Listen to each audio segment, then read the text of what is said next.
వరంగల్ కేఎంసీలో సైఫ్ వేధింపులు తాళలేక ప్రీతి ఆత్మహత్య చేసుకోవడం రాష్ట్ర వ్యాప్తంగా చర్చనీయాంశంగా మారింది.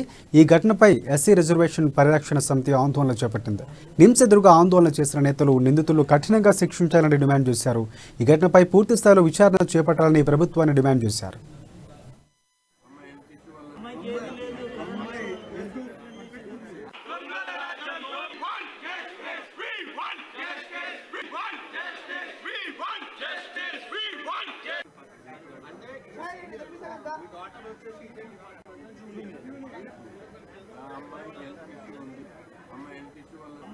నా మంత్రి రాడు, నా కేటీఆర్ రాడు, నా హరీష్ రావు గారు, ఆమె సత్యవతి రాడు. ఎక్కడో జరిగిన బిల్కి బాను కోసం ట్వీట్లు పెడతారు, ప్రెస్ మీట్లు ఇస్తారు. వాళ్ళొక గిరిజన ఆడపడి తెలంగాణలో ఇట్లా ఈ జిహాదీ కుక్కల బారిన పడి చనిపోయినప్పుడు ఎందుకు స్పందించారు అంటే మా మాన ప్రాణాలకు రక్షణ లేదా? డిసెంబర్ నెలలో కంప్లైంట్ ఇచ్చిరట, ఏం యాక్షన్ తీసుకున్నారు? డిసెంబర్ నుంచి ఇప్పటి వరకు ఏం తీసుకున్నారు? 3 నెలలు కంప్లైంట్ ఇచ్చినప్పుడే యాక్షన్ తీసుకుంటే ఈ పాతికి ఆ పాప ప్రాణాలు బతుకుతుండే కదా. ఆ పాప చాలా ధైర్యవంతురాలంట. మాకు పూర్తిగా అనుమానం ఉంది.